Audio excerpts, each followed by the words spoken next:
Hello, everyone. Welcome to the Being Human Now show. I'm your host, Jennifer Locksmith, and today I'm so grateful to have Dr. Isabel Aimee Berkeley back with us. Welcome. Hi. Today, last time we had you on to talk about your conversations with ELPHIE the Fae, and we touched briefly on your brilliant idea for a new type of education system, New Earth education. Um, and today, that's what we're here to talk about. I have to say, this woman is one of the few Renaissance women I've had the pleasure of meeting in my life. You have done so much in your life already. This is one of the most recent, but it's been something you've been doing since kind of getting started in since 1991. Um, One of your biggest passions is working with children and giving them the education they need to grow to their individual highest potentials. And just to give people a brief overview of this new education system we're going to be talking about today, it's creating a new system of education which embraces the entire child, including soul, emotion, intellect, and body within the realm of nature, which is definitely not something we presently have in our education system. So thank you so much for that. Welcome. That's what we're going to be talking about. But if you just want to fill in some blanks, just to tell some people who may not be aware of you, just a little bit more about yourself. So I live in England. You're going to pick up that English accent, although there are plenty of people who live with this accent in the United States, which is where I'm heading eventually. I don't quite know how long it will take me to get there. Probably the first of these, the speaking house, the school will probably be built in the USA. So I have an interesting background though of internationality. So my family comes from around the globe in different places and now lives across the globe, including my children in Germany, so Japan, Australia, South Africa, France. These are some of the countries that were involved in my family. So I always had a sort of slightly tangential viewpoint Yeah. on things. And I think that allowed me to keep a little bit more out of the box, apart from, of course, my spirit. But I think Mhm. it's interesting if you find out that I'm English, that tiny little country filled with quite interesting beings, often with a kind of elfin connection because of the ancientness of the island. And yet, ideas have always spread from that place. It's quite a powerful root place because I think it's very ancient. So that's a little bit more about my backing. Yeah. Well, thank you for that. Yeah, you've definitely been, well, thank God you think out of the box and you've had those experiences and now you're helping us. We're benefiting from that. So thank you. So one thing I want to talk about before we dive in to the North Education is you have some news. You've got a book release coming up soon. Would you tell us a little bit about that? Yeah, so it still feels a little bit funny to say, yeah, it's conversations with a fairy. It's conversations with a fairy, people. But the question is, what is a fairy? This is a being called ELPHIE, short for Elphisenstein. For some reason, we went for that name, who contacted me a while ago in October last year because of work I was doing clearing the land of the heaviness of souls parts where they were stuck because of ancient sacrifice. So I was using my voice and intention prayer, and it attracted her attention. So she appeared to me. I nonchalantly just thought, oh, it's an orb, and then looked and realized it's a whole fairy. And we talked about that last time. But now I've put basically all the conversations I've had with her into a book form because there are some really fascinating things about new agriculture, about the actual energy structure of our earth, about their relationship to us, ours to theirs, the heritage, the historical view. So there's things looking backwards, things looking forwards, and also how we deal with now. And I've put it together in this collection. So shall I just show you the image? Yeah, because it's still on its way, right? It's Yeah, I fresh. thought it might have arrived today, so I could flip through it and show you. It's not illustrated. I normally illustrate everything, but there are Mhm. no illustrations. She is just on the cover. You can hopefully, can you see that? Um, yes. Oh, it's beautiful. And there she is. Is that her in the middle? That is her in the middle. And you can see when I'm wiggling around with my mouse here. It just appeared like this is the image. If you kind of see the whole image there, that was the day she appeared. The sky had this enormous ray of light through the middle. And there Oh, was wow. just this little dancing orb, and I filmed her for a couple of minutes, and then took it home and just thought, oh, I'll have a look at that. And then I saw her, and these are just some of the stills from her. And in fact, you can kind of make out, once you start to get really au fait with it, you can see the vehicle. They are interdimensional or other dimensional beings. They have their own technology. I call them sky bikes that they ride, because they do. Mhm. And it's just this bleed through into our dimension. Normally we can't see them, but a lot more we are seeing them. And they also talk about that. So I have a telepathic connection that I have, Yeah, yes, just encouraged, basically, yeah, practiced into her. And yeah, these are the conversations. So there's a little on the back, you can see that even I ask things like, who's Elon Musk and Trump and David Icke and cloning and regrowing your bones, the reptilian influence, the crystal beds. There are quite a lot of different discussion topics, things that I'm fascinated by and wanted to find out. And so that book is just coming out 1st of September. awesome, awesome. And those are things a lot of people are interested in now. So thank you for asking her, and I'm looking forward to the answers. I can't wait to read it because I want to know those things too. I think a lot of people are looking for the truth, and we know we're not going to find it on the news. We're not going to find it in the schools, the present schools, right? Not quite yet, no. And it's a piecing together, because of course I remember she said the second time I spoke to her, she said, okay, well, just, in your quiet times will be popping into your mind, but just write down questions. And so I Hmm. kind of wrote this raft of questions. And Yeah, then coming to speak, I realized that I had way too many, because after 40 minutes or half an hour of telepathic conversation, it is quite tiring, and you realize that that's a good period of time. So there's only a sort of certain amount of information you can get through, but it's yeah. Oh, it's awesome. Thank you for that. I'm really excited to read it. I am. And it's time, man. It's time for this stuff. yeah, but and also of course to tie that into the children, Yeah. or I'll just show you these, because these before I brought out the adult book, I put 3 books together for my granddaughter, because when I told her about the fairy, her eyes, I think I spoke this last time, she just sort of lit up. It was as though I rang a bell within her. So I created these 3 books for her. And I showed them to her the other day, because Oh they my. finally arrived, the proofs. And she was Uh-huh. so excited. She's like, Grandma's going to bring the books and read them to us, and she's going to leave them here. That's um, awesome. Yeah, she already knew. She knew. She knows. She's like, oh, she knows they're true. They're real.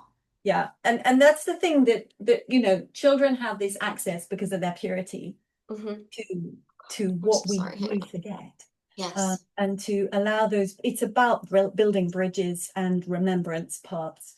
So anything we can do for that. And Yes. even if I'm completely making it up, and that telepathic conversation is all my higher inner self, it isn't. But still, No, it's not. Yeah. even if it were, it's still got beautiful inspirational conversation to reappraise the world. So it's lovely to enrich children's lives in that way.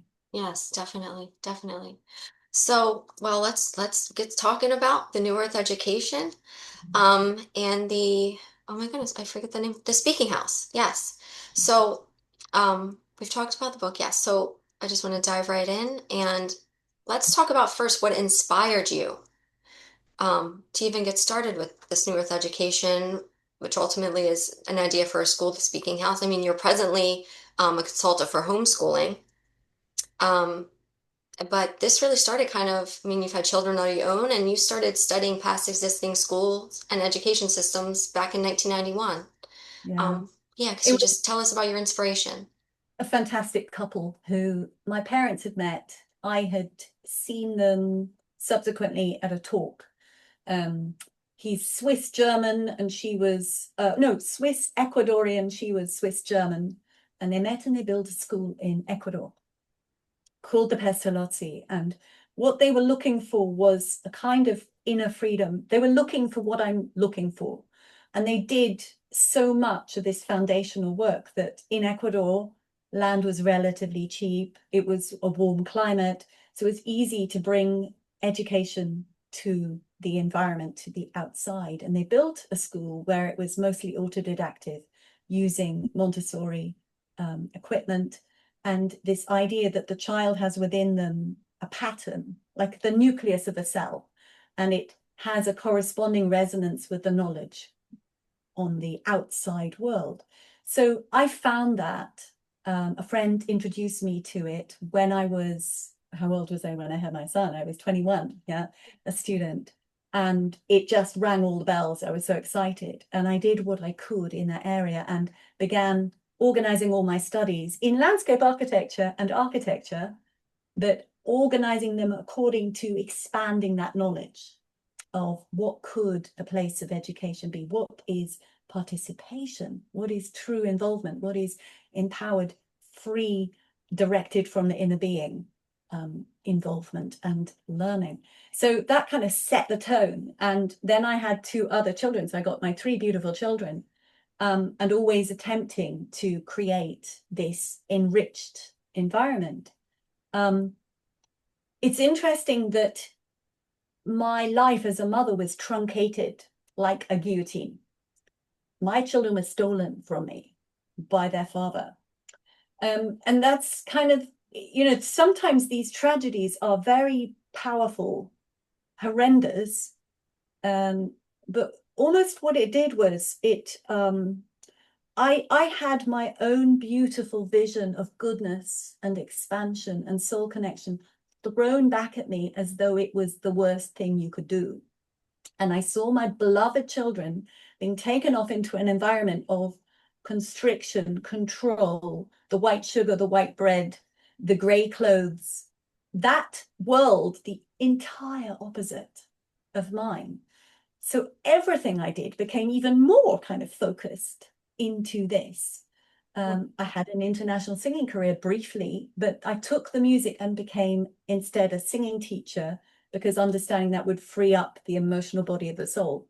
So I took all of the emotional intelligence I could find and added it to my knowledge through the singing and then the acting teaching, and developed lots of different methodologies for working with children to prevent just that which had happened to my children, because I wanted to be able to give them what they'd lost. It was like having, their limbs cut off when they were stolen and held and kept from me for years. So I wanted to know, how can I powerfully allow and enable them to recover that which they've lost? So it was very personal. And of course, that's where people get moving. Mm-hmm. Absolutely. Yeah. Um, I'm sorry that happened, but hey, everything happens for a reason in a strange way. So it's like, and you're back in touch with them, right? Yeah. Yeah. Yeah. So my son appeared Wonderful. later on, years later, and then brought his other siblings, and I was able to then have contact. And the Wonderful. interesting thing is that I was always several decades ahead of any kind of leading edge thought. Yeah. Um, and so the process of that, of losing the children, regaining, even now, they're very happy, healthy children. They're very successful. They all earn their own money. They're doing very well in their careers. My eldest has two beautiful children himself. However, they're still mostly operating in the matrix program, kind of one foot in, one foot out, Mm-hmm. because that is the state of the world. So it's like everything, all these ideas had to brew and mature and accrue and refine, weaving all these different pieces of ideas. So my own research into all the alternative educational practices, this beautiful school in Ecuador, the Pestalozzi, and just finding and adding and synthesizing over that period of time Mm-hmm. something that could work, so that when we are in this transition, as you know, Yeah. and when this horrible subverts finally goes into the subversion plane, we can take off with this. There have been attempts at communities and community schools and alternatives, but we had to work out some of the gaps, some of the crevasses, the missing pieces. So I can see why this weird arc of time, and for my own children in the same way, it was the lonely voice, in the Yeah. desert of one, my mother, should I trust her? I mean, should I believe her? No one else does. to then it become the tipping point, and then you become the revolutionary leader to take something forward and provide what is needed in the moment people are able to perceive it. Yeah. You've been building a bridge board by board this whole time. Yeah. So thank you for that. And I mean, you took influence from Montessori schools, Steiner. Um, what are some of the aspects that really stuck out to you and you pulled from there, if you don't mind me asking? Yeah. So there are a few others as well I Oh may yeah. touch on. But Steiner is wonderful because Rudolf Steiner was a hugely intellectual man, I but love with him. spiritual connection and, Yeah. into the whole, he was connected to the Theosophical movement and Helena Blavatsky, who has a sort of dual nature of good or not, white, black hat, but because of course she was dealing with revealing the occult knowledge which had been hidden. So Steiner was very much in the Christ consciousness. But he wanted to see the child as a soul coming into a body and forge this system where the child would not be hurt or harmed, but softly able to blossom. What I found, though, was very dogmatic. I sent my own children in their early years to kindergartens, Steiner kindergartens, Waldorf kindergartens, Good. but I found them very dogmatic, the teachers. Yeah. However, the system had beauty in it. There was truth. It was just that nothing should be taken on dogmatically. It's one man's thought. Right. Why, Right. why do we bow down to one man's thought? And Right. I was always about participation, about bringing my own idea into the mix and how can I thread it into the weave. I knew that was essential for everybody. So Hmm. that was beautiful about him. Montessori, brilliant in terms of what would now be considered tools for ADHD, if we're going to use these labels, which I don't really like, but Yeah. dyslexic learning, any kind of autism, if you use the multisensory stimuli, different things which are in your hand, you can see, you can feel, you can touch, even smell, hear, taste. You have all of these different ways of using your whole presence to work something out. And that was the most important thing from Montessori. I mean, the mathematics tools are great. Again, very rigid. If you go to a Montessori school, you find it's just Montessori and that's it. Yeah. That's the be all or end all. But of course, there's brilliance and beauty and genius in what she created. And to take that idea and inspiration and apply it across the board to a much wider sphere is very exciting. And then I've just got to bring in a couple more, like Please. you may have come across Emilio Reggio, which was also Italian. Maria Montessori was an Italian doctor Okay. working with a lot of the children who were orphaned after the Second World War. And that's why she began her practice in education, building these schools and kindergartens. But Emilio Reggio is a region in Italy, and they realized the creative expression of each child was essential for enabling their learning and their personal development, their satisfaction, their happiness, their receptivity. So that was another really beautiful area that I studied. There was nothing really new for me in it. However, it was beautiful that more people were now taking on this highly creative approach. And that's become more normative in the better schools. Even though it's a box called art, it's still art has got better. Yeah. And then we had Anastasia, the Ringing Cedars. Yes. Yeah. And those books I read when the children were quite small, probably back in 2002. Hmm. I read those books, Okay. I and only read the first one, I'm just telling you, but I got to work on reading the rest, but go ahead. there are a whole lot. I think I only read half of them. I think all the others were written afterwards because I didn't, once you've got a few, you kind of had the principle. And Yeah. she was this limitless being, essentially, of Yeah. soul and nature integrated. Pristine. And Pristine oh, human being. yeah, I knew that was truth. I knew Yeah. that was my truth. Hmm. And we had to get back to that, get Yes. forward to that. So that was hugely influential in how do we fully integrate this, the human in nature. Mhm. And from all that, it was so blindingly obvious that everything we need to ever use to learn anything is out there, Yeah. even in a square meter of soil with nothing really on it. You Hmm. can learn so much, and it's just the most bizarre thing that we put our children in these boxes and told them to sit still under fluorescent lights and obey someone writing or speaking to them. So just the fact that everything you need is right under your nose, just outside, and we just have to look at it in a different way. I could go on about this for hours, but Yes. in my village, I've got a fig tree that belongs to somebody. It's in their garden and it flows over a wall to the footpath. So of course the figs are there and they're ripe. I am the only one picking those. They are otherwise falling to the ground because I can't pick as many as are ripened, and the wasps are getting them, and they are wasted. Because even in this beautiful little rural village I live in, people have forgotten and they are afraid and they don't dare to honor what is out there in nature. Yeah. There's a fig tree with abundant, beautiful figs. You go and you buy them for $10, that you could just go pick. And that is a sort of symbol of where we are in our division.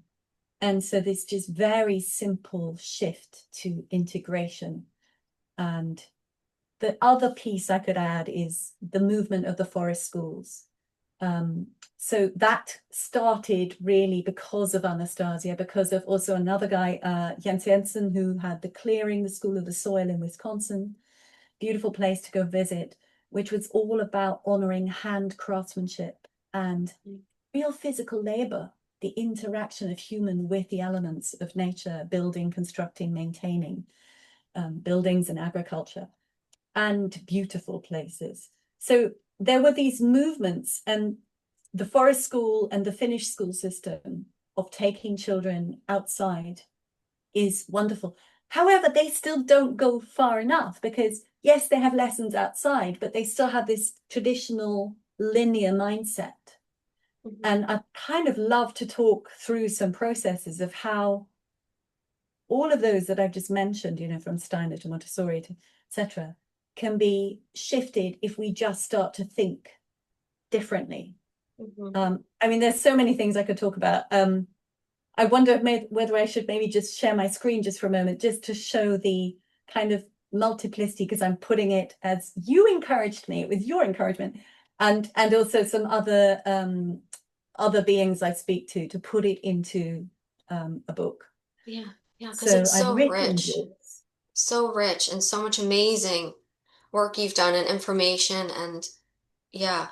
Um, yeah, and one thing you were saying Maria Montessori says is help me to help myself. Yeah. And that's one thing I've always learned is, responsibility correlates with freedom. So, and like you were just saying, people go to the supermarket instead of looking in their own backyard for potential food medicine. So yeah, please go ahead with I'm going to just flick this is through wonderful, by the way. This is absolutely dynamite. before I do screen share, I'm just going to kind of flick through some of the books. Everything is in this theme: Okay. human, nature, reintegrated. So this is a funny story: Clepsydra Turnabout and the Upside Downers. And she's this funny character, like an hourglass. And these Yes. characters she meets are upside down. I don't know if you can see that. Yeah. Oh yeah. They live in monoculture, it's a children's illustration. They Yeah. live gray, white, and she comes along with the love of nature and animals and turns them up the right way around. So Oh, that's a nice. little children's story. I Yes. wrote, again, sort of, what can I use as a vehicle to bring this information? And so I was Yes. creating these books, a series of 3. This is the last one. These are transmissions from the planet Zog, which is our future Earth. And I put them into all of the sort of tenets of this kind of learning, this kind of education, into stories for children, so that children could read them and, find themselves in the story and therefore change their expectations, essentially, Yeah. because that's what children's literature does. It elevates, shifts, changes the expectations. Just think of the Harry Potter, series. Yes. So that was a handbook to 5D learning. And this is the speaking house, the first drawing I did of it. This is a plan, you can imagine, from a bird's eye view. This was the first time I put, my knowledge into a book. And so the other book I'm going to bring out, which is much more specific, Hmm. It's going to have about 200 illustrations. It's probably going to be as fat as this and quite big, Yeah. because I want it to be like this is one of mine for getting the inner being of the child awakened. Yes. I use color, I use illustration because, of course, that speaks Yes. the And you don't even, being yeah, within. the pictures kind of are almost downloads in themselves. Because, Yes, yeah, we yes. need And to be shown. We've forgotten, you we know? have forgotten. So everything I've kind of done so far is about collecting Hmm. all of this material of bridging to the soul. And Yes. okay, sure, it's wonderful if I can sell these and make money, but the reason I'm showing them is I'm showing them because this is part of when Steiner came out with the Waldorf school, Hmm. and they're all over the world now. That was the only model that was available for something wider and deeper and more human. And I have looked and I see lots of little homeschool groups, but they're all kind of insular. And so I wanted to create something which was, a visionary model that people would come and experience for a while, absorb and experience, experiment, and then go away and start Yeah. their own version. So not dogmatic, but inspired. So you present them with all of the information and then they go make colored by their own beautiful souls, and the community. So yeah, I'll just kind of Yeah. I'm I mean, getting show people what's excited. You possible. can tell. This is so exciting. Like, So yeah. it's Yeah, funny. you're activating human potential. Ultimately, what you're trying to do is connect children back with divine source, which we were never supposed to lose that connection. Yeah, Um, yeah. and bring out their own potentialities. Yes, because this thing of these beautiful beings who come to us, and some people understand that there is this entire universe in them, and of course, most souls have had many lives when they arrive. Hmm. And if we speak to our children like that, we stimulate that within them. You Hmm. know, my daughter, for example, when she was tiny, she would speak in full sentences, age 9 months, her own language. Wow. But I knew it was full sentences. She's a very brilliant lawyer, in fact, highly, highly qualified. And probably if she'd had more time with me, she wanted to do art, architecture, or law. But that in itself shows that even though she only had a short time with me, she managed to preserve the bridge of the creative and the analytical.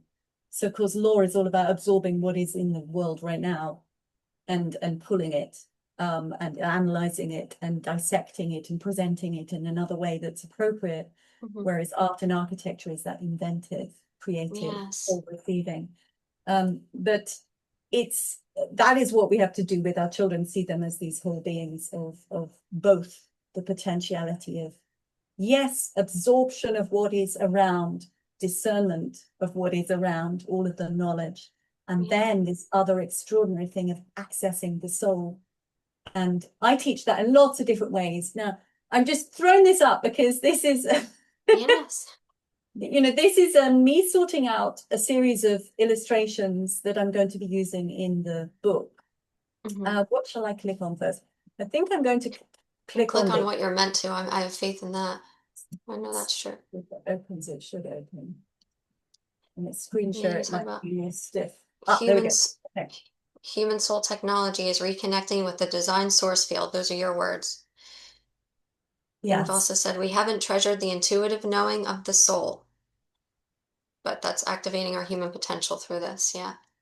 So in fact, I'm going to open two because I think this is a sketch. You can see the landscape architect in me here. Yes. And it's an aerial view because thank God I decided to study it. It's funny, isn't it, how we have these different pulls within Hmm. us. You just have to follow them if you're true to yourself. Yeah. So That was no coincidence. I mean, everything that you've ever done has led up to everything you're doing now. yeah, yeah. And I was told that in 2003 uh, by a channel, which was useful. And this channel said, you may think that all these things are disparate, but you will eventually realize, ah, that's why I did it like that. Yeah. So that's what I'm finding. Is it's going to Are open? you having Yes. trouble getting Okay. it to open? So here's the human's told soul technology. That and what I talk about that is the abilities of our spirit to create, to perceive, to examine, investigate, to heal, all for ourselves and for others. Um, and I developed a lot of that by teaching, as I said, singing the voice, because that is the soul coming through. When you sing, you cannot think. You actually can just allow pure source energy through you, and sound is extraordinary. That's a whole chapter we could go on forever. Oh yeah. Acting and improvisation was one of my most favorites. You're in a state of fearlessness. You're in a state of receptivity. And the way I would practice it with the children is to allow and enable their soul to speak. Because of course, in the world, going home to mom and dad, they're busy. What did you do? Was it nice? Yes, good. Right, let's make supper. There isn't the time for who and what are you? What are you feeling? And in this way of working with improvisation and allowing a story and a character to come through the child, you would see this beautiful expression of who they are and the resolutions, all kinds of emotions, from very beautiful to furious. And because I was working with drama and we had a big space to work in, big theater, or I would take them outside, everything was allowed. And there were these beautiful foundations of, obviously we weren't going to, the child would not hurt themselves or Yeah. another, but otherwise everything could come through freely. And you would see these incredible transformations and switch-ons of self-esteem, creativity, and different skills and talents. And so I kept working and developing on that. So this little piece here right now is a sort of summary of the essence of what you find in this environment. I don't really want to read it because it's almost Yeah. too much, but let's just go back to this one unless you've got a question, because I'm just going, Oh no, it's okay. Are you able to click on these and enlarge them? yeah. So if Okay. it's small, I can make. So are you only seeing the little ones and you're not seeing the big? Because Yeah, I'm only seeing the little right. one. Yeah. No, I understand. So is that where the name for the speaking house came from? I heard you mention allowing the children to speak. Yes, Okay. yes. Yeah, so I realized I have to detail my screen share. So Okay. now what you can Oh, see yes. Oh, wow. is the big plan. Okay, and I'm going to get this other one up that I just had. It's like creativity upon creativity upon creativity. Oh, Yeah, well, goodness. it's when you are kind of serially, I call myself a serial creatress um, on Twitter, because that's just the only thing that kept me happy in life. And I Yeah. had a very strange upbringing of a perfectly nice looking family that was very emotionally toxic. Mm-hmm. And I got very ill as a result. Oh, no. And so, I had to find my ways to survive it, really. And so this creativity was what I Yeah. allowed. Of course, I also know that in other lifetimes I've been a philosopher and so on. Yeah. So, I I just want have, to, sorry, I just want to touch on this while you just brought it up. One thing I want to mention about your future schools, which, we're talking about, you are going to provide ways to deal for children that have been abused yeah. in every way that you are going to that the speaking house will provide. I think you said like on a monthly basis or something, healing for children that have been abused. So that's lovely too. So let's talk about how that works, because I think, at the moment we who are awake, we understand some of the atrocities that have happened Hmm. to our children and still happening, and going back many decades, in fact thousands of years. And the Yeah. question is, but well, what do we do? What do we do for them? Um, and of course, extreme abuse is always affecting the emotional body as well as the physical body.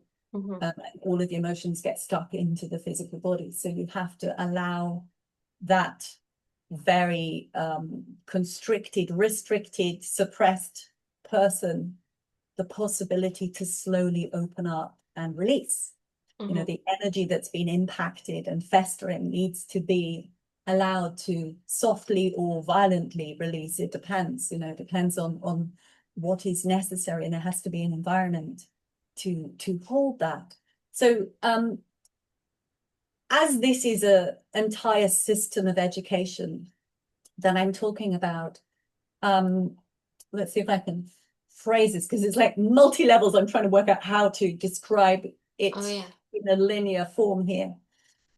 It should be a place that it is a place that's supported by families.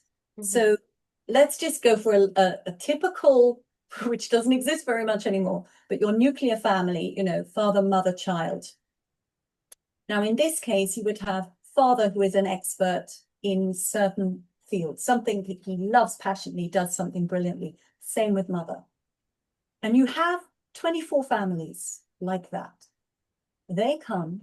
Now, I'll play with my mouse here, because now this is this aerial view. It's an imaginary place, okay? You have to imagine there's relief here. There are some hills, there is space. It's about 2 square miles. Anything up to 6 square miles would be amazing for a place like this. And you have these families living in homes in a sort of central region, Mm-hmm. where they also have places. Now, you have to kind of work with me, because I'm used to plans and I'm used to this, but Yeah. just imagine these blobs where I'm kind of wiggling my mouse here. These are kind of manufacturing areas, workshops, storage areas. So you have this is one region. So this mouse is rather disappointing for my I mouse. can see it. Okay. Yeah. And you have another region, and they're all specialized in slightly different things. You have the families living around, each with their own beautifully personally designed space. And then Mm-hmm. they have their workshops where they practice their craft, their brilliant craft. Mm-hmm. They practice that brilliant craft to make and produce and research and whatever it is, whether they're in IT or whether they're a potter, you're going to have lots of diversity. Every aspect of our lives represented in these professions, even physicists. And they live and practice, and they do their work, and they sell their work out to the world. What they also do, however, is they work as apprentice holders. So the children, whether they're small or older, they negotiate apprenticeship schemes for a day, 3 days, a week, 3 months. And that is archived and tracked with that adult. And what happens is that child learns according to what they're fascinated in, and that will develop and expand with that adult. And once they've completed the chapter that they agreed on, and they can always change the deal, it has to be negotiated By the child, yes. Yeah. by the child with the adult, and notated so that everyone knows where they stand. Mm-hmm. But then they move from that naturally into the next area that has a link to it. So that's the kind of physical holding structure. It's literally, let's say, about 24 families. It could be much larger, it could be a little bit smaller. And the children of, but then let's go back to the children who need help, who need real transformative therapy. So currently we have, school holidays, where people go away and have vacation, and they have a break from learning.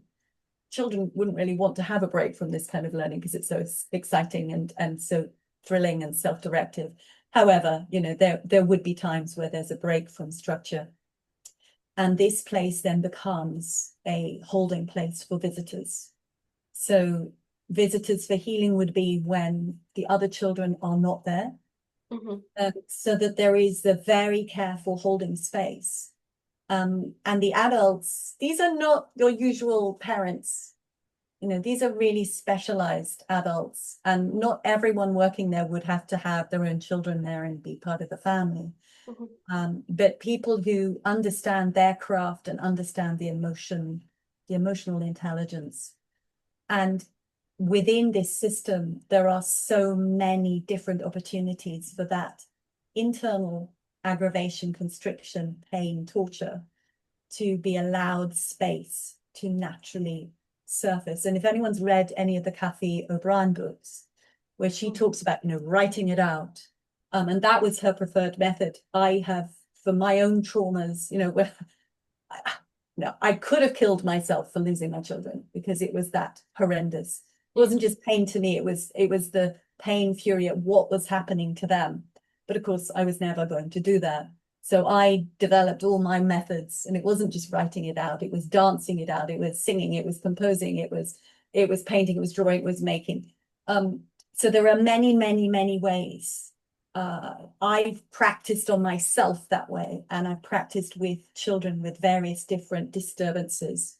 Mm-hmm. So this is a beautiful place that those children could be rehabilitated. And we need to start thinking that way, because Yes. we've forgotten how many thousands, hundreds of thousands of children are very tightly messed up. It's just we have forgotten to recognize it, or they have been, tucked away, hidden, literally.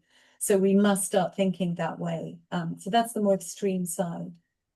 And then the Yes. visitors who come to be inspired, to come and understand what is going on here. Yeah, adults come They to can visit. come. So Yeah. they can come and literally, well, the other children, the children of the families are educating the children of the local neighborhood, are learning in this beautiful way. They can come and experience again for a day, or for a week, or for 3 weeks, or up to 3 months if there is an agreement with boarding accommodation. So again, it's this idea to inspire, inform, give the possibilities of something else. Mm-hmm. So this thing I put up on the screen, you could say I've kind of got gray on the left-hand side. You can see that, can't you? Can you Yes. big image? Yeah. And I use this in some of the videos I put together. But this is our, linear cabal, patriarchal education, government, mainstream belief, highly structured. These are some of these beautiful alternative educational systems kind of bridging over to eventually get to the children source-centered, soul-centered. Yes. And these are some of the tenets that any visitor spending even a small amount of time would be able to take the inspiration and run with it, and maybe just a small homeschool center for their own family, or for 3 families, or an entire neighborhood school. And the reason for making this book is that it's far more likely at the moment to be able to create a very detailed inspirational book at the moment than to actually build it, because this will need millions, for Yeah. just one center, because it's a beautiful piece of land.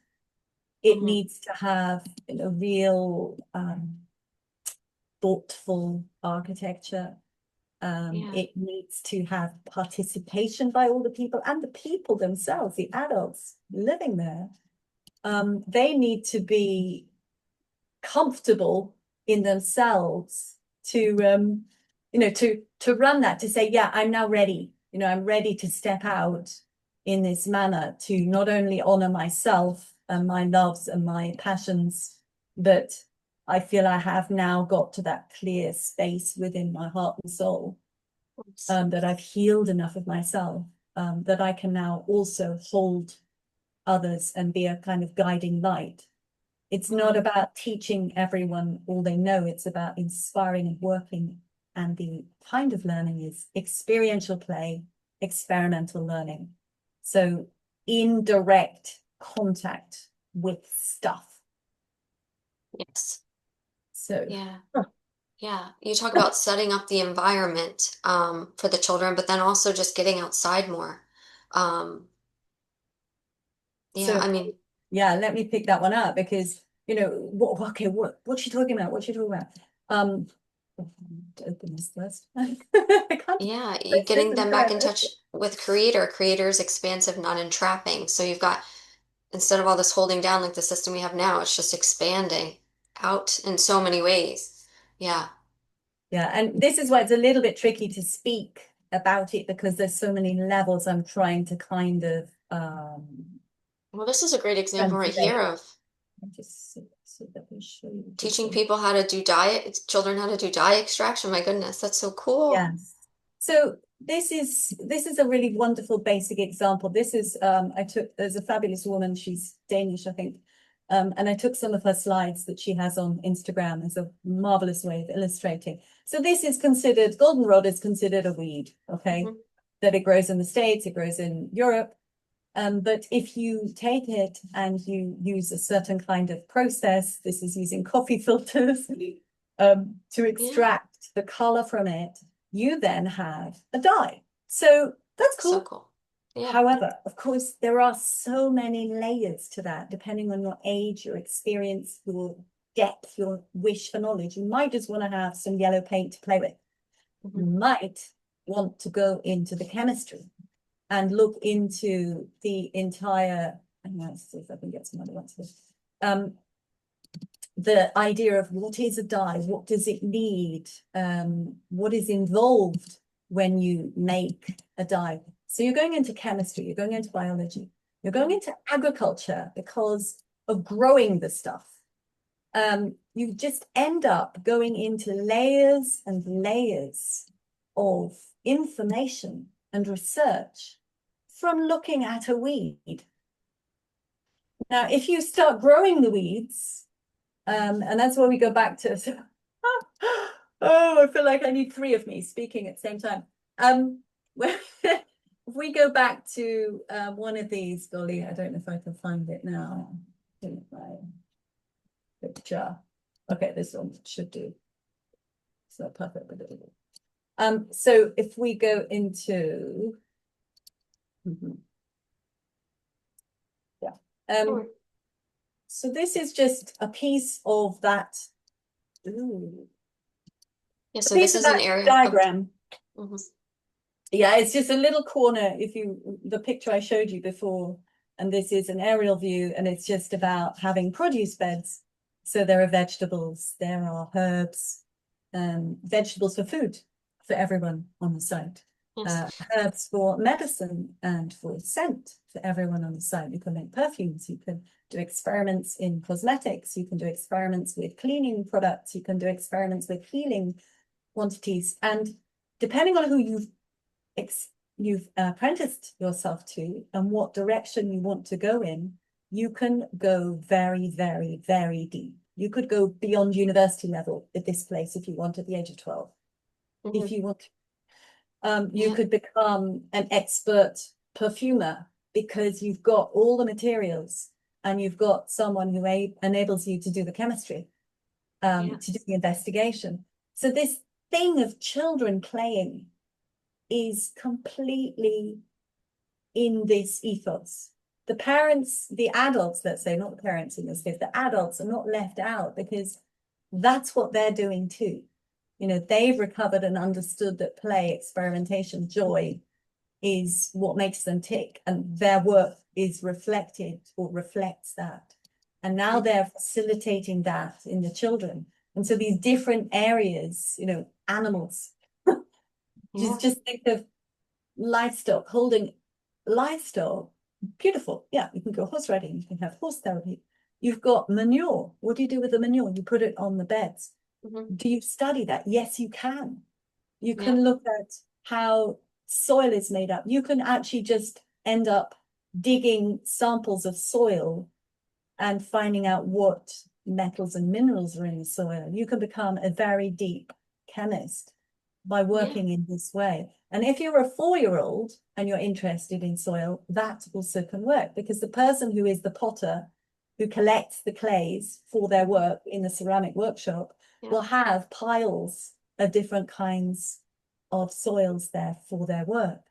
And Yeah. so if there is a 4-year-old who is interested, they just set up a small corner for that child to work with them so that the play, the experiment, and this touch, this experience Yeah. happens. And It's then as you get older, you go, you know, more in depth. So it's actually, I was thinking about this, you know, the awful symbols of the horrendous, you know, the pedophilia spirals, yeah. how they've hijacked our most beautiful symbols. Yeah. They pervert And them, invert them. Yeah. yeah, and you know, just so horrible. I'm just going to open this one and talk about this.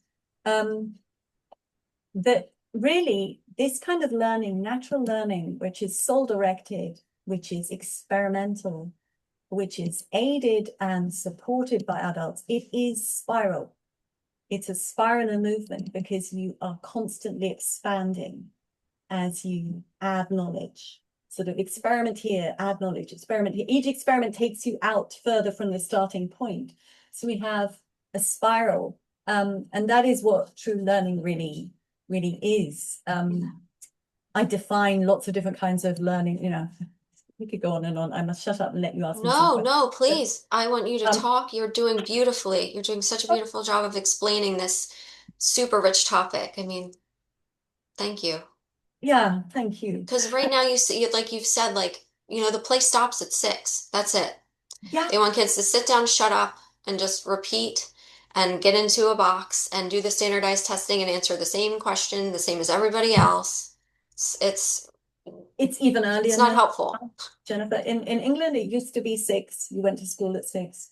In Germany, it's still 6 or 7. But of course, there are kindergartens beforehand. But now you go to school age 4 in Britain. Oh, they're pulling them in even younger now. Yeah, and it's for the indoctrination. It's Yep. the preparation for the AI hive mind, the World Economic Forum structure, Yeah. which of course is totally suppressing and encasing the soul. Yeah. Oh, Um, I was telling you just an anecdote. Just this past winter, I was talking to a woman who teaches kindergarten. She's been teaching it for 20 years. Just this past year or so, she got computers to start teaching these kindergartners AI and start having them interact with the AI. And bless her, she said they're collecting dust and cobwebs in the corner of her classroom. She said she closes her door and she's doing what she's always done these past 20 years. She said people leave her alone. She's been there so long. But she's like, I am not teaching these kids, kindergartners, to talk to AI and how to know. So there are some people waking up, thankfully, and hopefully, we are moving in this direction, so that's good. But yeah, this yeah, is just so it's expansive. well, we need, of course, the bridges, the courage, isn't it? And Hmm. like I said earlier on, there it was, just me, the lone mother, saying, "You, my beloved child, have lost not only your mother, but you've lost this huge access to yourself." Yeah, And their minds being closed because I was the only person in the entire family saying that. And yeah, that's just a symbolic place. But we are now, where we go one, we go all. yeah, This whole movement, of course, from the Q introduction, we are all this Q body. We are this awakened awareness. We're searching for our full souls to reintegrate, to pull in the full soul self again, yes, to regain this information. The secret soldier, the super soldier talk, all of the super soldiers and the off-planet stuff, yeah, the deceptions by NASA, the inner Earth beings, hmm, and these huge realms, the fabricated history. As we see all of these lies, we have to start. Um, it makes us brave. It's like either I die now and slither under the table and I've been destroyed, or hang on a moment, now more and more people are showing me there is more to it. It cannot be that 100 people going to present, not only just to be in the audience, but now to present at these conferences. That can't be totally crazy, maybe a little crazy. There must be something there. And we're yeah, getting to that exciting tipping point where we're going to have some mess. I mean, there's plenty of CIA seeding into our consciousness of what the new age is and what the soul is, and we're all one, as if everything is lovely and happy and cute, and it certainly is not. yeah, There's yeah, a lot of deception even in that. hmm, However, we are blasting those of us who are feeling this discomfort hmm, and looking and searching, we're starting to also realize that it's survival, and that is giving us the courage. Because it's if you've got your back against the wall, what can you do? But you have to fight. yeah, That is the place we are right now yeah, in. yeah. Uh, yeah, That reminds me, I think I mentioned this to you. One big influence for me and for this channel, inspired me to start this channel, was John Trudell. I consider him a teacher of mine. And something he said, echoes something similar to your sentiments. What you're doing ultimately with this, you're putting children back in touch with the creator, but you're teaching them how to think. the system only wants us believing, which John said, you can think or you believe, you can't do both. And thinking Mhm. is actually activating the intelligence creator gave us. It connects us with creator. You're connected to everything when you're connected, right? That's the last thing they want. But this school system, you're doing it. You're teaching these kids how to get back in touch with that. But one thing John said is, and we're talking about, how to fight them, how to fight the dark cabal, whatever you want to call it, dark magicians. Um, John said, and you said something similar, but his words were, we cannot outfight them. We can outthink them. It's the only chance we have. So we have to And define what that thought is, because again, we've even been taught thinking is a kind of linear model like an AI. AI is thinking, apparently. AI is uh, not thinking. AI is raking through stuff and our coming up bones, the with a, bones of and us, then, our stuff. yeah, all of our stuff, all of our creative stuff. Yeah, exactly. The cheek of it. Um, and it's bringing it back to us, and it just sounds so clever because, of course, of our self-esteem issues, because we've all thought we were so stupid. If Yeah, we dared to show our soul, our uniqueness, our difference from the hive mind philosophy, then we were rather weird and strange. So, of course, we've got self-esteem issues, and of course, we accept what stupid chat GBT gives us, and we think that's better than our own voice. yeah, What? yeah, you know. But I just put these diagrams up. Can you see that? Have I still shared? Am I still on share? yeah. Can you see these two Yes, you're diagrams? still on share, and we've got two side by side unless one's different. Yes, yes, Okay. good. Okay, that's what I want to show. Because if you see this one on the right, where I'm moving, Oh, these I've yes, got yes. Sorry, yes, I fourth, see. fourth dimensional entity controlled, hive mind conditioning, toxic inside and outside, hook to farmer, block loss, programmed, indoctrinated, controlled tradition, behavioral conformity, grayish consensus, it goes on. Okay, so these are all these horrible, dark, restrictive things that have been put into us that literally I put it into the solar plexus, the toxicity, our liver Yeah. is where we hold and process, and that's the joy place. If we have a defunct, if our liver is overwhelmed with toxicity, we cannot receive joy in our bodies. And joy is the bridge to receptive thought. Hmm. So rather than analytical crunching, I good thing, because that's what Yeah. we're taught in school, because everyone has to learn the same math equation, even though their brains work in completely different ways. And Yeah. so we think you're just going to crunch it, and then people think they're stupid because they can't crunch it because their brain does not work like Fred over there. Yeah. It works in a different way. So we have lost that ability to, it's very simple to think. You just have to believe in it. You have to trust the small, quiet voice within you, but you also have to have the discernment to know who and what the small, quiet voice is.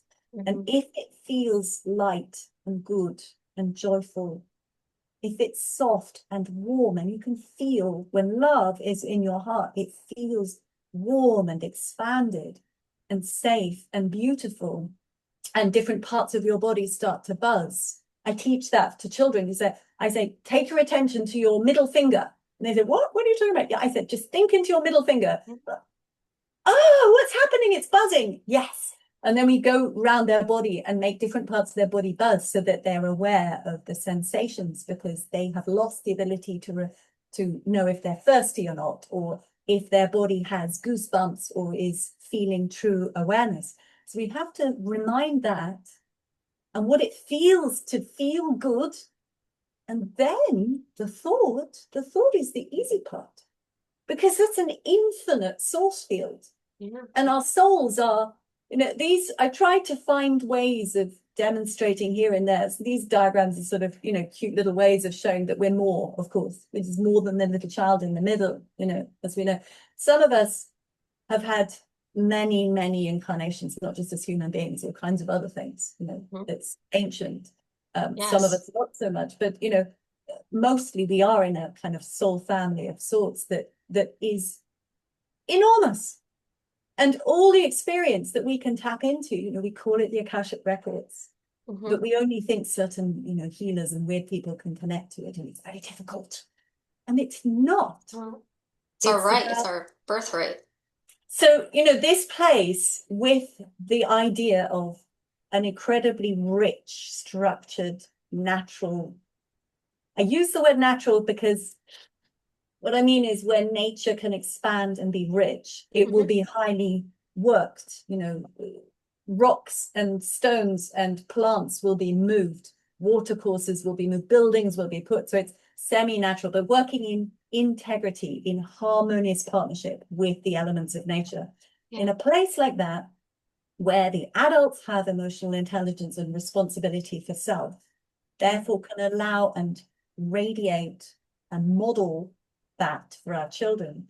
And the children are allowed to be who they are in a negotiatory capacity of learning, piece by piece, according to each person. And also, the thing I haven't even touched on, which I think is a beautiful thing, technology, yes, let's integrate it, but let's use it for this. But when, let's say we've got a 6-year-old who spent time first dabbling in a stream, that was the thing that just made him go crazy, loved it.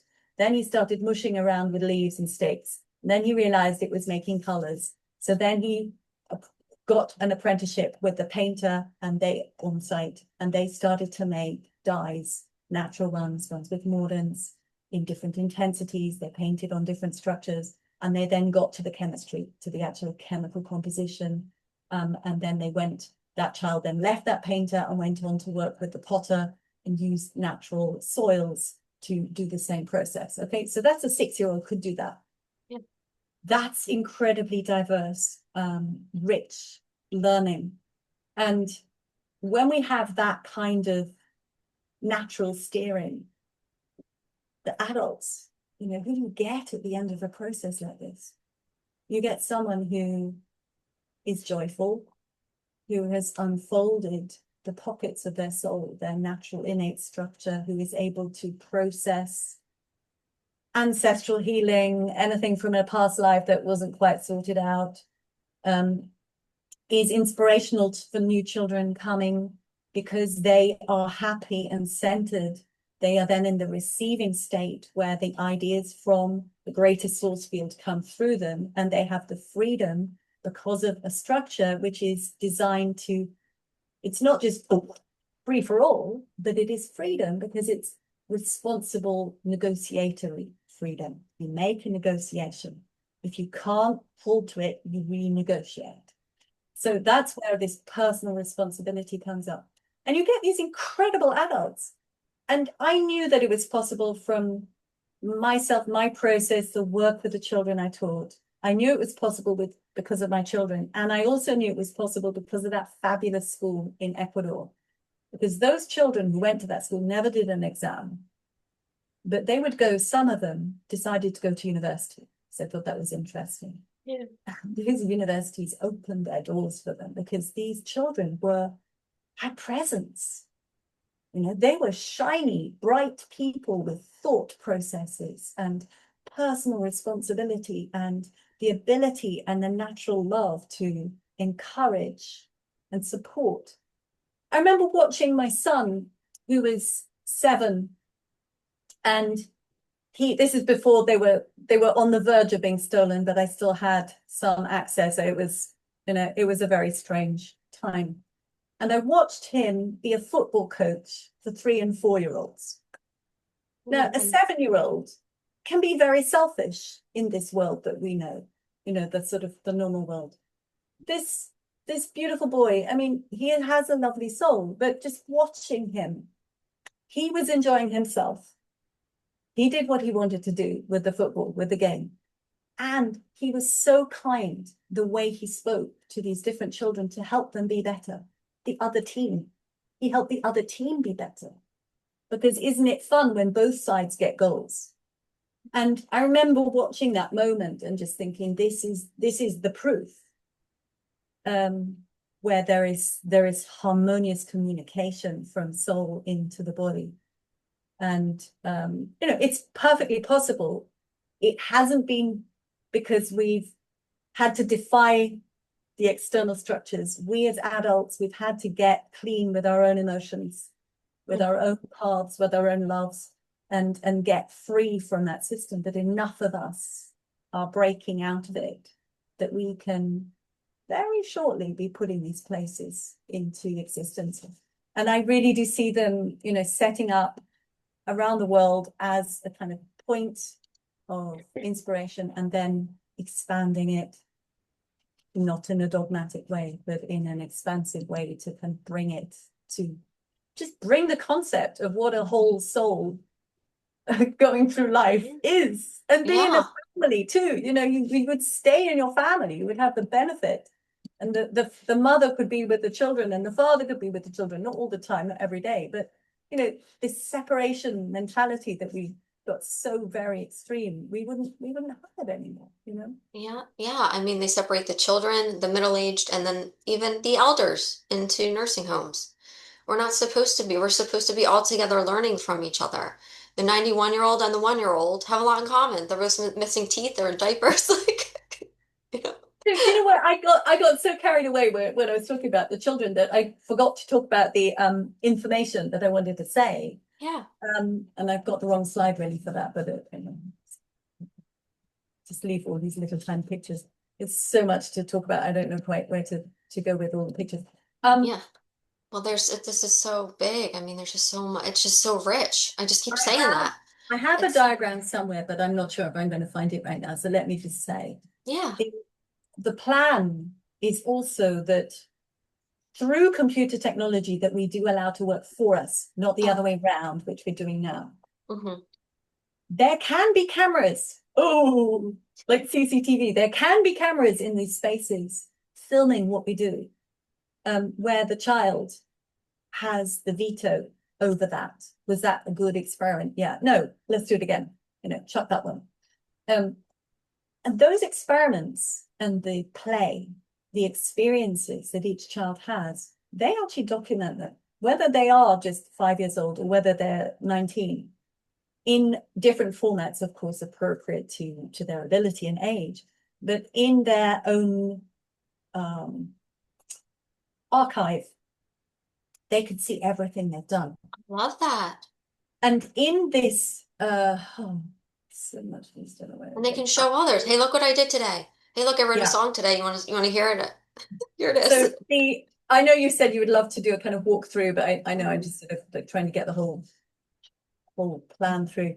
No, this is The great. idea of there being a central building, I'm going to find that slide, where there can be exhibition space, but also the idea of a library, very lovely kind of a library, Oh, very I big love it. I library. love your idea for library. So go back to this plan. You can see that on the screen, can't you? Can you see this plan Yes. back on the screen? Great. Okay, so this central building facilitates lots of different things, and it's actually probably would be a series of buildings with some quite extraordinary things in. But that would be a hub of a library exhibition space, and also sort of concert hall, large gathering space. But the library is not just your standard thing. It would have different indexing so that you've got, you know, James Reiner, who has done all of this experimentation in how animals grow up and what they want to eat. Okay, so that would be in his folder.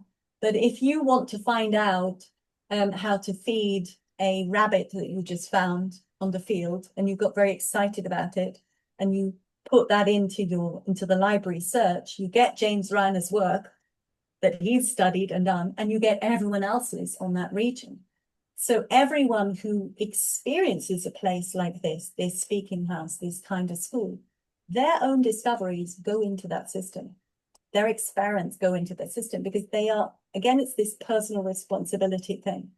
It's not only about negotiating a period of apprenticeship with an adult, and the adult, of course, facilitating that, yeah. Yeah. But it's about owning and delighting in what they have discovered. And so therefore the documentation of that, not in a horrible administrative way that we have, but if they want to draw something, if they want to make an audio take of something, if they want to make a video of something, if they want to make a sculpture, whatever, however they want to express it, it gets recorded Mhm. and put into their file, but into the entire library. What you then have is, using AI in the best possible way of searching through all of our stuff that Yeah. we talked about earlier, Yeah. it then collates and collects knowledge and wisdom and experimentation of these beautiful, innocent children in connection to their source. So innovation all over the place. Hmm. And you have 10 speaking houses over central USA, right? And they're all connected too. So, Mhm. someone 5 states away who has a very different microclimate wants to try and see if they dig a jalapeno greenhouse and plant bell peppers, will it work? Because Susie did it down in Florida. Do you see what I mean? This idea of open source, using all the best ideas from technology, but allowing it to serve us instead of Yes. the other way around. Yeah. And for that honoring of the children, and in fact, it even ties in to the financial model, because if you have several speaking houses like this, that's great. There can be a share basis of everyone equally adjusting to it. But if you've got a homeschool group who's looking for inspiration and they're in Alaska and they're kind of like, where are the ideas and where's the experience? They can buy modules and that money goes into those schools and funds them. Just like the visitors go into the schools and fund them, just like the products and projects that the adults generate because of the children's innovation working with them in this experimentation, the very adult facilitators, teachers, Mhm. will have so much more innovative work coming out from them. And it's very important that there is a staff of people who are not necessarily teachers, but are more the facilitators for resource, bringing it in, taking and bringing it out. The kind of administration that's needed is the bridge buildings to the world from the speaking house schools. And so that way you actually finance the schools because you're continually creating product and innovation and valuable both. Mhm. So, had to look at all these different ways because how can you bring something into being when there's nothing like it, Mhm. but there is a vacuum? So Yes. I'm going to be quiet now. No, no. We'll have a drink. My goodness, you've been like just talking. Um, one of the, well, I listened and I want to mention that on the YouTube channel, I hope you don't mind, but I have a playlist called Modern Prophets. And I've already put, and you also put on my Facebook page, Being Human Now, a walkthrough of oh my gosh, the speaking house. So you give us a visual walkthrough. We can imagine it with you, what it's going to look like. At least one of them is going to look like. And I have that under Modern Prophets, and I have it on my Facebook page again for the channel. So you can go check that out if you want to. She does, it's almost like what, an hour you take us through. Um, Yeah, and we get to, always doing new ones because it's a way for me to see. If yeah. I want to see what it looks like, then I will just go and you just put your spirit in that place of expectation that Hmm. you will see it and know it and feel it. And that's the way you can. Yeah. So Imagination, I mage in. Ooh. Um, but I love when you're talking about the library.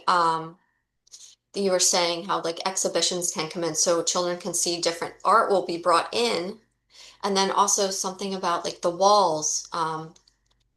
They will be molded almost like teeth grafts, like art can be put into the walls. I can't remember exactly. It was really cool. I watched it last yeah, I don't, night. and I was re-listening to that because I haven't transcripted that yet, but I will and put it in the book because there are always details and you go back and think, whoa, I forgot about that. I can't remember that now. But I also know that in the libraries there are, I mean, using natural materials to build with, beautiful, probably a lot of adobe and timber, but also ceramics and so on. But again, use technology, but in the best possible way, so that if a child has created a sculpture or a sculptural experiment, which might be about physics, might be about force, or it might just be something beautiful, it can be 3D photographed because that is very possible now. And you can have holographic projections. And so that's part of the library, or an exhibition could be in that central space of all sorts of beautiful pieces that could be both tangible or holographic or, in a Yeah. book. Um, Yeah, children from another area of the world or country their art can be depicted right there and people can come and but see it. even just the children themselves, because, if you get involved in your own project, that's your world for a while. Hmm. And that's good because from that focus comes all your development and expansion and learning. But Hmm. you may not know even your good friends that you love to eat lunch with, you may not really know what they're doing. Hmm. But if it is displayed, if it is a normal thing that every month it's a sort of rotational thing, who displays their work, you get to walk through that space with the evidence of the work. And we do that in schools, but it's like, everyone now put up your picture of a pineapple. You know, it's it's so prescribed. Yeah. And really, we have the technology that if you want to know about ducks today, right, DUCKS, those ones, you can go and put that into the archive of the library, and you will get all the projects in your particular school, and maybe all of the Speaking House schools Yeah. in operation, that are currently working with ducks. And it may be about removing the the grasshoppers from the crop you're growing, or it may be because you love their feathers, or because they are so cute in the way they sound. It could be any aspect of it, but you can go and access it. And if we curate the children's work like that, again, it needs that beautiful cooperation of an adult who loves to curate. They're quite rare, Yeah. but we do have art galleries with some rather awful art these days.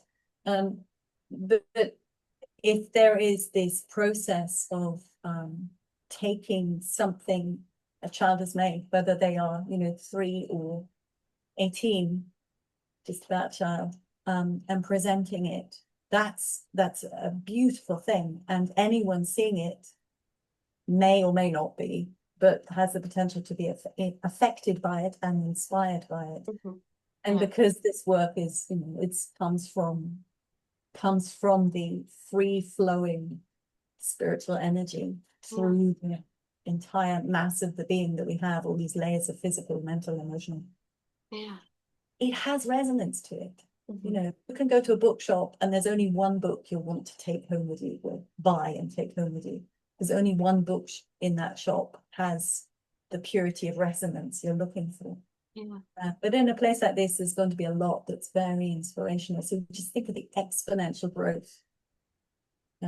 We've had people buying up brilliant ideas, the old Masonic handshake cabal structure, scanning for the good ideas, either bringing them into the Masons' buddies, or just buying up the ideas and putting them on a shelf so that they can't be used, because they would solve too many problems. But if you have a place, if you have many places like this where it's literally bubbling through, and because the adults are encouraged to do that too, their innovation, the children will affect their innovation, because the children are Yeah. closer to divine. Yeah. They're going to be highly in alignment, the adults, and what is coming out of them will be so inspirational, it'll be crazy. So the problem eventually will be to limit how many visitors come. You don't want to be overwhelmed. It has to be quite careful. That's another problem for the future. Yeah. We And haven't it's built them coming. yet. And you will have to deal with it in the future because it is Yeah. coming. I can feel it. One thing I loved about the library, just to go back to that real quick, is it's not just all technology. You just say there will be books there, very old books Yes, because and new books in and England, history like Tartarian stuff. Would you mind right, we talking have about that? books.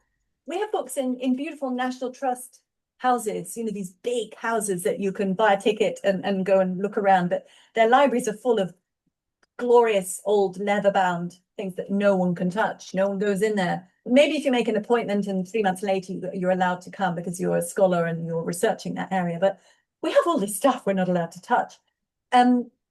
It would be great to have access to that. And again, that's possible, just photograph it and make a reproduction. But we have to have money for these things. And schools have had no money Hmm. because they've just been control centers. So we will have money from governments. What Trump is doing, we're taking away the money from that interim, I can't remember what it's called in the States, but demolishing the Department of Education and just saying each state is now responsible for its schooling, and anyone setting up in those states where it goes through, which should be everywhere eventually, the homeschoolers are entitled to a fund of money from that state fund for education. Now you imagine, if you've just got, even if it's just 24 families and they have access to that money, that's seed money. The 24 families want somewhere to live. They're all going to be having houses of some kind. So there is a buy-in. It's not communism. You will own your home. If you come into this school and you live and work in there, you will buy into it and you will sell out of it if you want to leave. You know, Okay. Okay. it should be commercial. We can't do communism. It doesn't work. I lived in old East Germany. I know. Yeah. You know, so yeah, it's like thinking every system through and finding the gem and Mhm. using it, because there are some amazing things about our world that have just, they're just being buried and gone by the wayside. Like you said, the old history books, the Smithsonian, did you see Oh, Trump saying yeah. If that we could we're just going get to to the go through the basement, right? Smithsonian, we're going to clean it through? You know, I love that. That's the next, all of the skeletons literally hidden in the cellars. Yeah. Yes. Oh my gosh. Yeah. What is it, like football fields worth of or maybe that's under the Vatican or both. Who knows? Well, I'm sure it's under there too. There's I mean, football fields worth of stuff that's being hidden from us in basements. yeah, I'm sure. Our history is being buried, but not for long. Um, so yeah, just well, we've got, I'd say like 10 minutes left because we talked a bit when you first came on, but like, let's say, so, I mean, I studied to be a teacher, but I became very disillusioned with the current system and I left. But hey, if one of these schools, when it opens, not if, but when, I might want to be a teacher there or be involved. So, like pretending I'm interviewing or you're getting ready, it's opened and you're like setting out, uh, what is it, job applications or job, hey, we've got openings. Um, can you just say like what will it take to be, say, a teacher or one of the administrators at the speaking house? What qualifications and what would my day look like as a teacher there? Oh, what a beautiful question. Yeah. So obviously, first you have to feel the draw to it, because that's the first step of anything that's real, that's authentic, isn't it? It's this sort of strange unspoken voice within you, inside you, that says, this is interesting. I'm not even quite sure why yet. So that's the first thing. The qualifications are the last thing. The second thing is, do I know what I love? And you might not know precisely what you love, but you might know 10 things you love. And you may still want to develop them to get better and better at them, whatever they are. You know, it might be bookkeeping, it might be harvesting lavender. It doesn't matter, but you find and focus and know what do I love to do with my time? What is my joy? So that's important, because those are going to be your skills, your resources. And then the third thing is, okay, how am I feeling about myself? Am I feeling ready, worthy, able to contact with anybody, with people? Maybe I'm a little shy, but would I, in different circumstances, find a way to deal with different people? Am I able to say yes and able to say no? Um, and so those are the first questions that you would want to know for yourself. And essentially, I was looking for writers for a magazine. I thought let's have a magazine. And then I realized I could not find anyone, because no one was yet willing to write about this new kind of education. So I thought, right, I'll just do it myself. Like the little red hen, there's a story. She says, is there anyone who wants to help pick the corn? No, no, no, no. Okay, right, I'll do it myself. So, but I put a little description of what I wanted people to think about if they were a writer, and it would be the same. So that's personal process that you start working, feeling it through, and then it would be an interview discussion. And I suppose, eventually there'll be far more people like me doing this. But if it was Yeah. just me talking, Yeah. I love to go and find, like the cheerleader. It's like, right, who are you? Oh, what are you? Because whether you're 4, 5, 12, or 29 or whatever, we're all the same. We're a soul living in a body with all kinds of past experience, present awareness, and future potential. So that's what I would be busy chatting to you about. See what fires get lit, whether you're excited about developing and opening, whether you are, if you feel doubtful of your ability to do what you love to do and be responsible for children, then, but we found your passion was strong, then of course we just do some training. Yeah, because a child is just a younger version of an adult with much more soul energy and much less control system. So, once you kind of work that one out, then you know how to talk to the child in a way that makes sense for them. So, by basically identify where there would be spaces that would need to be developed. Then, of course, you get to the sort of material sense of things. Essentially, I suppose, do you have any money you want to invest in building a home? If yes, then brilliant. There are these different sites that would apply to your area of expertise, because this area is where we've got the animal husbandry. According to the site, it looks perfect for animals, or this is the area we've got for much more sort of agricultural process. We've got workshops over here, we've got timber, whatever. So you negotiate that, and if not, then okay, we could put another dwelling here or an extension. You start to drill down into the actual possibility levels, Mhm. and then create a time plan to work. But Yeah. what we need first, of course, we need some lands. We need land, Mhm. and we need an initial funding. But feel I watched my father build or want to build many big projects. He built Mhm. a very big project, actually, back in the 80s. He raised $12 million, £12 million then, which was a lot of money. Mhm. Now it's like, I don't know, 160 million now, probably, from the 80s to now. And he just went around the world telling people what the vision was and got them to become shareholders. And it was a huge big house. It was actually not a Rothschild, but a related to Rothschild Oh, house, big manor house. yeah. They gutted it and rebuilt it with incredible technology that wasn't being used. So I watched that as a child. I also watched him being kicked out by some nasty board members who seeded their way in. And they kicked him out of the process. So I saw him again continually do that, try to raise big funds for big projects, and then it didn't happen because it was more of a force. And I know that we can't force anything. It's never ever worked for me. So it has to be right time, right place, invest in the idea, keep building the energy, and then at some point it'll just go, whoop, there's the land, whoop, there's the building material, here's the source of funding, and we Yeah. just have to keep moving with a kind of dynamic momentum towards it. Yeah. Awesome. Awesome. And oh my gosh, I had something else to say and it just left me. But right here, right now, all over the world, you've got ideas on your YouTube channel to help. And I mentioned it in the last show we did together. You're a homeschool consultant, correct? So people can go on your website, go on your YouTube, and get ideas and resources to start educating their children in this way now.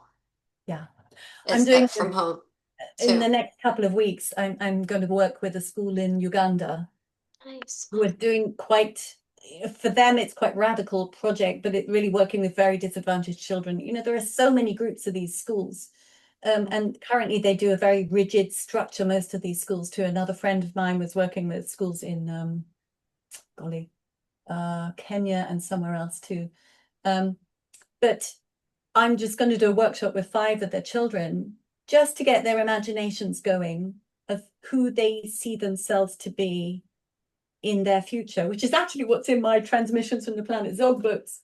That's what the kids do in Oh this wow. in this story. They and you have the stories. There are 3 books, and I'm writing the 4th one. I haven't written on it for a while, but it will eventually be done. And you trace these 13 orphans, and they come, from a rough background of nothing, and they find themselves and develop it. So that's kind of what I'll be just doing a little bit with these children in Uganda. It's just tiny little seeds, because that's all we can do at the moment. But we do what we can do. I can do what I can do from Yeah. this little place where I live, through the window of the computer, Yeah. and just allow it to blossom under grace. Yeah. And you've said that you have been inspired or called to write a pamphlet about all of this so that people can have this pamphlet to refer to, a physical pamphlet, correct? Yeah, yeah. So, Yeah. to put what I was trying to get in my words and, sort of tidal wave of information trying to come out of my mouth. if you can sit and there are drawings and there are explanations, it's lovely to watch a video, yeah. But a video, you know, even a half-hour video can only give a small amount of information. But if you do, you know, books are great. There is a reason we've had them for a few hundred years, you know. Yeah, I And you love sit books. there and you can look and you can compare what you see on page 79 to page 4, you know. It's a comparison and an overview and an inspirational, structural tool to get people thinking, to get an increased awareness, confidence, all of these things, you know, to seed the idea out there. So that is what I'm working on right now. Hence the Awesome. whole screen of all those illustrations, because they'll all be in there. Yeah, awesome, awesome. So, in closing, before we tell people where they can find you, do you have one last message for the audience before we close out? Yeah, yeah. That, you know, there's still so much darkness being put even in the alternative media, and that's normal. However, every time I've met darkness, I just remember that that which made everything was a lot bigger than the darkness, because otherwise nothing would have got made. And as soon as you go to that touchstone and then you ask and you are prepared and expect to receive, then stuff happens. So yes, there is a lot of nasty, we knew that was going to happen. All this dark stuff, the information coming out. There is a lot of loss of hope because of financial worries. We've been hanging on for a long time, many of us. There's also apathy, there's illness, you know, there are so many things that are besetting us. However, the fact that I can talk to you about this in detail, the fact that I've been able to bring it forward so much into this detailed level that I'm going to curate whole examples of, we didn't even get to do that, I'm sorry, you know, what a child could do in 20 minutes just stepping out of the door in one area at the speaking house. I'm Yeah. starting to detail that. The fact that that's happening, the fact that people like me around the world are having hope and creating projects, community projects are happening, it means that the time is close. We are very close. And so just always remember, if you see dark and shadow, ta-da! There's a lot more than that. And the shadow is within the bright. You always have an object and then there is a shadow cast, but the object is bigger than the shadow. It can look scary and long when the sun is down, but it always comes back up in the morning.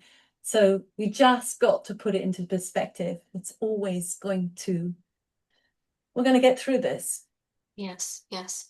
Well, hey, how are you on time? Because we could do the walk out the door thing if you want. We're here. Do you Okay. do you have a little Yeah, bit, okay. 15 So then minute, 10, 15? I I'm should get free. you to choose something that you are curious about. What am I curious about? I am curious about having a lush organic garden where I can grow my own food. I know exactly where it's coming from, and it's certainly not Bill Gates. It's coming from the landowner. Um, So, is that a viable thing, or should I yeah, throw no, something no, else that's out a there? viable thing. That's a Okay. viable thing. So, okay, let's just imagine that you've just arrived at the speaking house and it's pretty new. Things are starting to be put into place. Participatory design is where there are many different ways you can get to have many people's voices involved in the planning process, rather than have a really boring 2-hour meeting. If people make models and tweak at models, you can get their information and their perspective input into a planning situation. So let's say it's early planning stages. You are one of the children or you're one of the young teachers, you get to choose that, involved in the speaking house. Mhm. And you've walked around the site and you have fallen in love with a glade.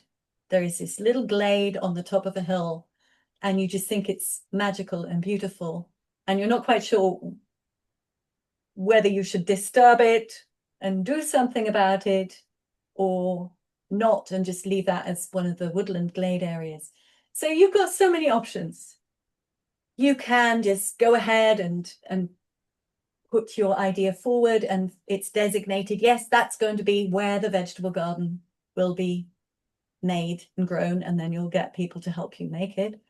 Or you can go and talk with the place, like I talked with the fairy, Mhm. and find out what it wants to do and be, depends on you.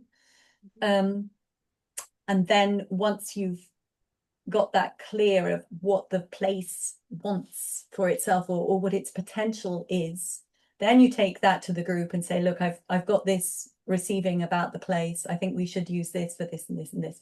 So there are lots of different approaches we could take. But let's just say you've done one of those, and we are going to that place, that lovely meadow on a hill with the woods around it. That's how I'm seeing it.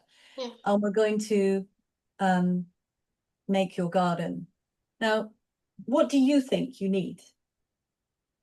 I definitely need good soil, something that has a lot of manure in it, and I need heirloom seeds. Um, I'll definitely need to know how much area and what I'm going to be growing, what each plant, vegetable is going to need to grow, what each herb's going to need to grow, how I should be placing them next to each other, because I know there's something to that, but I don't know very much about that. Um, so I guess yeah, I would need to seek out people that had that expertise, I suppose. So let's say we take those, you list that, or just mental listing, who cares? And you take it to an informal meeting with the others, and you seek out those who have knowledge in any kind of plant work. So Hmm. there may be agriculturalists, there may be just great gardeners, there may be someone who's marvelous in essential oils, and you discuss it with them, just an informal discussion, with your excitement, and you find that, Susie has, the horses are coming in next week, and they've already been designated, they're going over here. So you're working out how to bring all that manure across. You found a supplier of the seeds because someone else has just found a new order. Basically, you have your list, you discuss, you start to fulfill it. Then the question is the big plan of this place. So you want to build a beautiful vegetable garden, and you've already detailed what you want to do. Now, there are other children arriving, there are other adults arriving, and you've got X number of acres of this place. So you now need to stretch yourself and dare to see your project, your passion, within a bigger scale.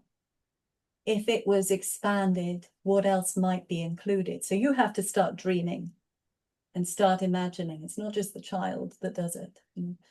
And what would you, let's just say, okay, so I give you that remit and you're on the spot, but what would you add to it? We've got the vegetables. What else would you add if that you're imagining this is the place where vegetables will start to be grown? What else might come to be placed and sited right next to it or there as well? Oh, I don't So okay, I'm someone you're chatting to, and you're know. saying, "Oh, I Yeah, don't know," and I'm saying, "Well, but look at you. Look, I can see from your artwork that you love apothecaries, you love the herbalism. yeah, So why don't we make a list? Let's see if we can get together. And I've got several old books here, and I heard your grandma's an amazing healer. Let's write a list of all the plants we want to grow and see if there are possible places that we can grow, because your site looks good for that. And there's this strange ravine here that I wasn't sure what to do, but if we turn it into a rock garden, we could put all the aromatic herbs there." You start to talk with the others who have some interest, and you spread the vision until basically your key place, the beautiful, lush vegetable garden, is the seed. Again, it's sort of planting a seed and it ripples out yeah. for a whole complex with orchards and with herbs, and that you're growing for healing, for color, for The all local of the different. apothecary. Yeah, exactly. So Okay, okay. and then that becomes the neighboring place. It's very clear then where the boundary of the grazing area for the animals that are kept is, because of the soil and the relief. And so that comes back into the planning process, and it's demarked, right? This is the territory we're going to use for the planting. This is the territory we're going to use for all the different livestock that are in this area. This is the territory we're going to use for the mineral extraction and crystals and soils that we're going to examine. You know, you can mine silver and gold in many, many more places than we think you can, and quartz and other things. Yeah, it's strange how many minerals are just local stuff that, you know, like bicarbonate of soda, magnesium, potassium. It's in the soil. We don't even think of that because we're used to large scale strip mining instead of small production. So it's because of your passion, your focus, your desire, your joy, and you start communicating. This is still the planning stage, but then we lay, that's the territory. You start expanding your idea, you start developing your area, people then add to it and develop their areas.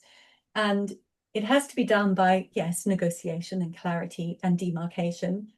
However, just like the deals of apprenticeship, if it's not forever. Nothing's written in stone. If you need more space for the plants and less space for the animal husbandry because they bought 2 acres in that direction where the horses can go, you can change, but it has to be done by responsible beings who are not afraid to bring negotiation to the table. So yeah, it doesn't have to be this scary set in stone. It does, however, have to be clear so that the duration of the project that you're involved in, you have sovereignty, you have safety, security, passion, excitement, and support. And that's how this sort of new shift of consciousness happens, the aware, responsible adult. And the child then does a similar thing within that structure. So you prepare the grand environment and they work the smaller scale within it and build up to that. Does that make sense? It does make sense. I got a visual of like a cell, like, you know, like when the child's conceived, it just starts growing and growing and growing and growing. And yeah, Yeah, yeah, because that's how it naturally yeah. is. And it just Yeah, naturally happens. Yeah. Which is yeah. what it sounds But like would just natural. Yeah, lots of negotiation, but lots yeah, of really good tools, you know, the tools of clarity, which are through all kinds of visual aids. You know, you can speak, you can draw, you can model. The best participatory design. I studied this, you know, back in university because I knew there must be other ways other than an architect producing something which is not very good and someone paying them a fortune for it, and then trying to sell it. There must be a way that people can come together and say, well, I have no idea about structural design or architecture, but this feels wrong, and be able to express that. And it was the brilliant scheme, and I've forgotten the name of it now, where models were built just out of cardboard, actually, and things could be altered and changed, and all of the neighborhood could come in and draw on it and reshape it, and it would be photographed and documented, and you would see the shift and the change and the desire, and very brilliant little innovations would be made so that it became whatever development was being processed, being put forth, was one that was loved, embraced, accepted, and rejoiced over.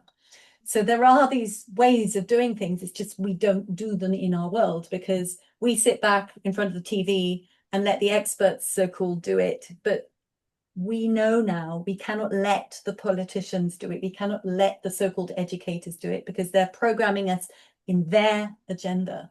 yeah. And this is all about taking back our sovereignty. I'm all for it. It's time. I'm ready. Thank you so much. Thank you so much for your time. And if you could just tell people where they can find you and where they can find more information about the Speaking House and the New Earth Education. Well, thank you so much for the opportunity because I need to just talk a lot about it and I get very busy just preparing the work. So my Yeah. website is this word, inspiration.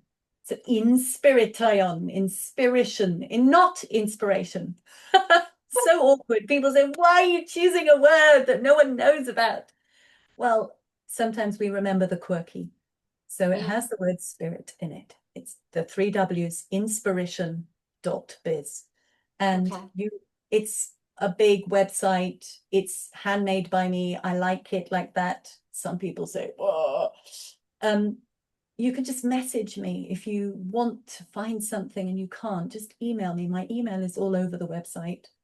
You can, I'll include in the yeah, show thank notes. you. And in the show notes, I think you can probably put my link tree so that people can contact me through Oh yeah. Facebook, through Truth Social, through X, through Instagram, through Facebook. I said that already, and email. YouTube comments, Rumble. My YouTube channel is tiny because they used to censor me crazy. But yeah, all of those places I can be found and contacted, and I will have conversation with you. Sometimes I had someone who wanted to send me reams recently, and I said, thank you so much, it's lovely, but I haven't got time to read all that at the moment, but let's just keep in touch. So I'm not so much taking on lots of other people's ideas. I'm sovereignly producing what I have to make that visible, comprehensible. Because it's not easy to make a complex thing. This is redefining the whole world of learning for our children, the whole experience of being a child, actually. So, trying to make it in a way that is easy and fun and enjoyable to understand. So I'm Yeah. busy, yeah. You are very busy, and thank you so much for what you're doing. Yeah, you have to visit. Her work's amazing. There's so much more. So much more. We covered what we could in our time together, but yeah, there's so much more. But I think you did an amazing job of leading people down this path and giving them a pretty good idea of what we're looking at here. So thank you so much. It's beautiful. My Thank you. pleasure. Thank you so much for having me Yeah. on. Yes. All right. Well, goodbye, everyone. And we'll talk again soon. We'll see you. Bye. Bye.